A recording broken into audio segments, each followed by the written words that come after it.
So it looked like Caitlin Clark is setting a new standard when it comes to Gatorade, guys, for this one here. So it looks like Caitlin Clark just changed the entire sports drink game, and a lot of people are not ready for this conversation. Online, everyone is screaming about a so-called $50 million Gatorade deal, a sold-out rainberry flavor, and whether one WNBA star really deserves to become the new face of sports drinks. The meltdown is real, the comments are wild, and somehow everybody suddenly turned into a marketing expert overnight. Is Caitlin Clark just insanely lucky, or did she actually force one of the biggest brands on the planet to rewrite the rules for women's sports? And Caitlin Clark is breaking the internet for the second consecutive day. Yesterday, we was blessed with new Caitlin Clark workout footage, and I'm here to tell you, today, she is definitely getting in her bag because Gatorade has released a new flavor featuring Caitlin Clark on the cover. Before we even break this down, do one thing for me. If you're the kind of person who actually wants to understand how athletes secure the bag and flip the entire sports business on its head, hit that like button right now and drop a comment with your first reaction to this Gatorade situation. Are you team, she earned every dollar, or team, this is way too much hype? And if you want more deep dives on how stars are changing the game on and off the court, make sure you subscribe and turn on notifications, because this story is bigger than just one contract. To really understand why the Gatorade situation is blowing up, you have to rewind a bit and look at how Caitlin Clark became must-see TV in the first place. At Iowa, she didn't just play college basketball. She turned it into a weekly event that people plan their lives around. Arena after arena sold out, student sections were packed, and suddenly women's college hoops was pulling TV numbers that looked like men's tournament games. Casual fans who never watched a women's game in their life were suddenly tuning in just to see how deep she'd pull up from next. Got a bunch of sponsors. Gatorade, Stanley, Nike, it don't matter. Whatever Caitlin Clark goes on, it's an instant hit, and it looked like this new Gatorade flavor rain is doing the same thing. Now, Caitlin Clark did react to this new flavor, but I just want to pull it up to you and show it to you guys here real quick. So, this is going around. This is Caitlin Clark dropping this. It stated Caitlin Clark favorite flavor.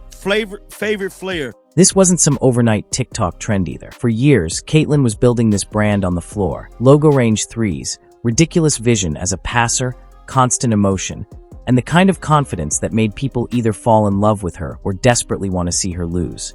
Every time she stepped on the court, you knew something crazy might happen, and that's exactly the kind of energy that grabs national attention. By the time her college career peaked, she had turned Iowa games into appointment viewing, and that kind of pull is exactly what brands notice. And that's where Gatorade first enters the picture. Back in college, Caitlin signed a multi-year nil deal with Gatorade, making history as one of the first women's college hoopers added to their legendary athlete lineup. This is the same brand that has worked with some of the biggest names of all time, so the message was loud and clear. They didn't see her as just another college player. They saw her as a future franchise face. They launched campaigns with her, put her in ads, and connected her name with their long tradition of elite athletes. Fast forward a bit, and now the internet is buzzing about Gatorade allegedly handing Caitlin Clark a $50 million deal as they expand that partnership. Stanley, Nike, it don't matter. Whatever Caitlin Clark goes on, it's an instant hit, and it looked like this new Gatorade flavor rain is doing the same thing. Now, Caitlin Clark did react to this new flavor, but I just want to pull it up to you and show it to you guys here real quick. So, this is going around. This is Caitlin Clark dropping this. It stated Caitlin Clark favorite flavor. Rainberry, bruh. The greatest flavor ever made. You've got titles screaming about haters fuming over a $50 million bag. People acting like this is some random giveaway, and everyone arguing about whether she's worth that kind of investment. Whether that exact number is accurate or not, what matters is the perception. People see this as Gatorade putting superstar-level money on a WNBA player and basically saying, we're all in on her. And that alone is massive. Here's what a lot of people forget. Gatorade is not a charity. They don't look at an athlete and say, you seem nice, here's a life-changing check. They are a giant corporation with analysts, researchers, and marketing teams whose entire job is to project how much money a face can bring back. They look at ratings, social reach, engagement, and sales data before they sign anything. If they're comfortable putting Caitlin Clark near the top of their endorsement budget, it's because the numbers told them that she doesn't just fit into the system, she can lead it. And if you need proof that she moves product, just look at this Rainberry situation.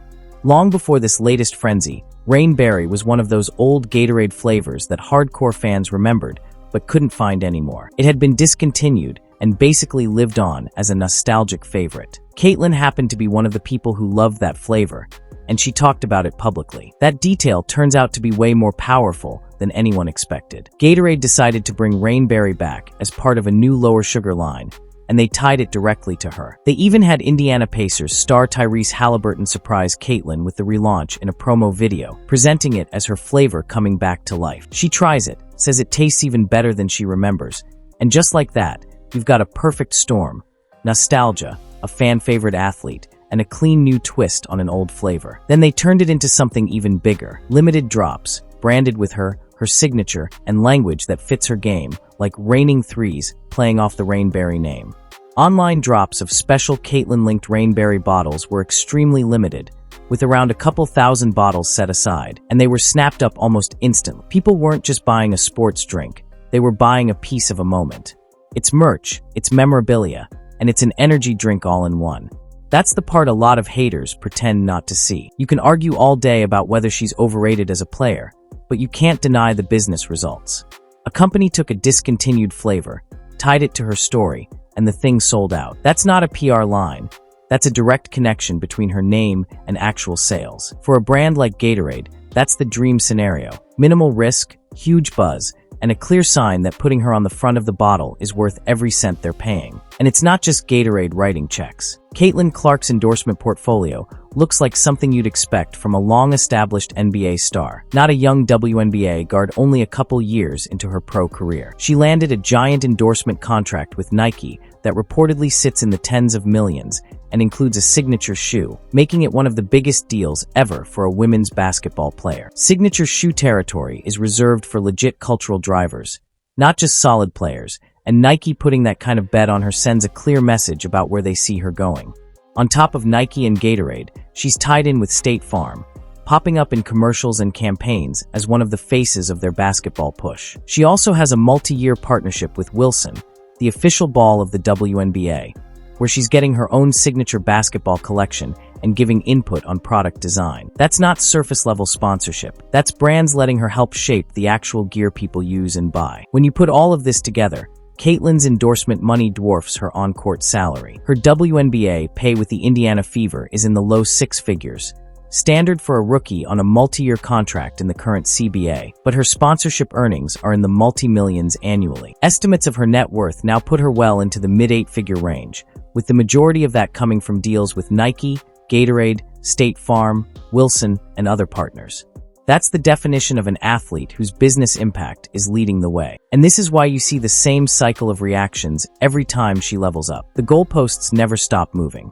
In college, when she started obliterating scoring records and dragging Iowa deep into the tournament, people shrugged and said, "Yeah, but that's just college." They dismissed the crazy ratings and record-breaking ticket demand like it was some short-lived fad that would disappear as soon as she left campus. Then she declared for the draft, went first overall to the Indiana Fever, and the conversation shifted. Suddenly the narrative turned into, the WNBA is a different beast, she's going to get humbled. Some people genuinely wanted to see her fail, just to prove a point. Instead, her rookie season pulled massive national TV numbers, packed road arenas, and had merch with her name flying off shelves. Even when her team struggled at times, the attention never dipped. And what did the haters say then? She's not even the best player, she's just overhyped.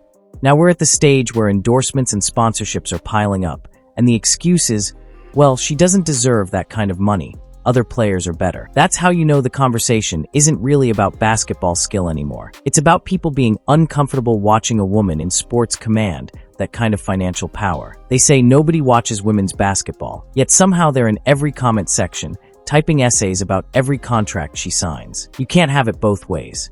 If nobody watches, why are you this obsessed? The truth is, brands don't care about who wins your barbershop debate about the top 5 players. They care about who moves tickets, who makes people tune in, and who can convince a kid to ask their parents for a new pair of shoes or a specific drink on the shelf. Caitlyn has a rare combination: highlight-ready game, a clean public image, and a storyline that casual fans understand. Even people who barely follow the sport know who she is, know about the logo threes, and know there's always drama around her name. That kind of recognition is gold. What makes this Gatorade wave especially important is what it signals for women's sports as a whole. Her Nike contract is already historic, reported as one of the most lucrative deals ever for a women's basketball player, complete with a signature shoe that puts her in the same category as a tiny handful of women who have reached that level. Pair that with Gatorade turning an old flavor into a Caitlyn-branded product, and you've got multiple major companies treating her like a long-term cornerstone, not just a short viral moment. For years, the standard excuse for underpaying women athletes has been, the market isn't there. But when you see a player whose endorsement earnings reach into the tens of millions while her on-court salary is still relatively small, that excuse falls apart fast. The market was there the whole time. It just needed a star that corporations believed could cross over into the mainstream. Now every young girl who picks up a basketball can look at Caitlin Clark and see not just a path to the pros, but a path to real wealth and influence. You better believe other brands and athletes are paying attention. When one player proves that a women's basketball star can anchor major campaigns and drive measurable sales, that sets a new baseline. Agents negotiating the next wave of contracts are going to use her numbers as leverage. Players will be more aggressive about their brand, their social presence, and their storytelling. Companies that used to lowball women's sports will have to reconsider or risk missing the next big thing. From Gatorade's perspective, this is all part of a bigger strategy. They've always built their identity around elite athletes, NBA icons, NFL superstars, Olympic legends. Bringing Caitlyn into that same conversation tells you exactly how they see her potential. She fits their brand perfectly, hyper-competitive, intense, yet relatable and grounded. She comes across as serious about her craft, but still approachable enough that kids and families connect with her. That's a rare balance. Add in the timing, and their bet makes even more sense. She just wrapped up a high-profile rookie season. She's tied to Team USA for international competition, and every piece of news around her still dominates timelines. Gatorade can plug her into commercials around the WNBA season, national team campaigns, youth basketball clinics, social media content, and those in-store displays where her face is staring at you from the cooler door. They're not just buying a name, they're building years of storylines around her. This is where the argument about best player versus most marketable really misses the point. You can absolutely believe that players like Aya Wilson, Breanna Stewart, or others have stronger resumes or different strengths on the floor. That doesn't change the fact that Caitlyn's specific mix of style, timing, and attention has made her the centerpiece for brands right now. Marketability is not a pure talent contest. It's about story, visibility, and how quickly people recognize you and care enough to talk. In a weird way, the constant debates about her actually help her value. Every time people argue about whether she's overrated, every time another clip of her getting fouled, hitting a deep three, or reacting to a call goes viral, her Q score goes up. Brands love that. It means whenever they put her in a campaign, they're not just showing a face. They're tapping into an ongoing conversation. Whether viewers are rooting for her or against her, they're still watching. The Rainberry launch shows how that conversation can be turned directly into cash. A short promo, a flavor tied to her personal preference, some light storytelling about bringing back something she missed, and then boom, instant sellout online. People posting pictures of the bottles, reselling them, flexing them like sneakers. Gatorade doesn't need a focus group to see what that means. The entire rollout is a live experiment, and the results scream that she can carry product lines the way a top-tier men's star would. And this impact goes way beyond the cool factor of having your own flavor. Think about the kid walking into a corner store, seeing Caitlin Clark on a bottle, and realizing that a women's basketball player is the star of the shelf. For decades, that space was dominated by male athletes. Now a new generation is growing up with the visual of a woman hooper front and center in the same way they might see a football or soccer legend. That matters more than any one game-winning shot. Caitlyn has talked about wanting to grow the game and inspire the next wave of hoopers, and deals like this are a direct extension of that. When she's on TV, in national ads, on shoes, on basketballs, and on energy drinks, it normalizes the idea that women can be the main character in sports business. She's not just part of a campaign. In many cases, she is the campaign. That kind of visibility doesn't just help her. It raises expectations for what all women's athletes should demand from brands. Of course, the criticism isn't going anywhere. Every time she signs a new deal, you'll see people complaining that other players are more deserving, or that her fan base is over the top, or that the media talks about her too much. But at some point, you have to ask, if she was really this overhyped, would companies keep doubling down on her? Would they keep stacking bigger commitments if the first ones weren't paying off? Multi-billion-dollar corporations don't make emotional decisions. They make data decisions. And that's the part that really exposes the difference between online noise and real-world power. The comment sections can be full of people downplaying her, but the actual boardroom decisions say something very different.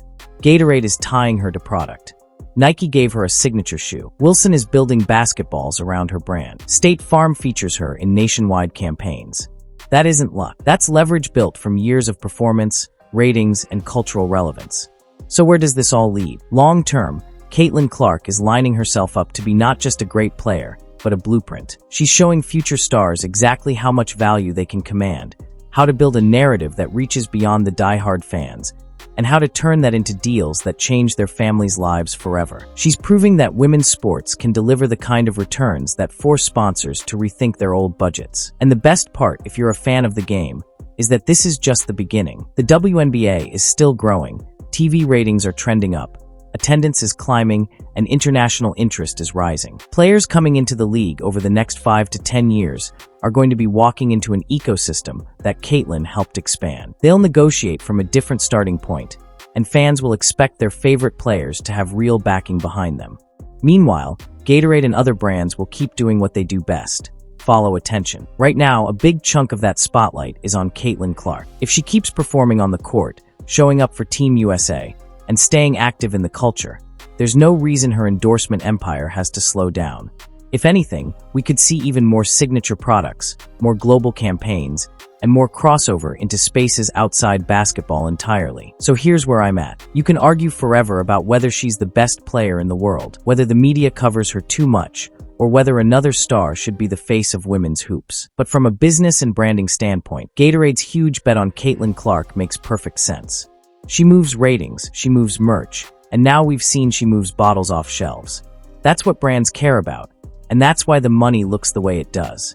Now I want to hear from you. Is Caitlin Clark becoming the face of sports drinks a W for women's sports?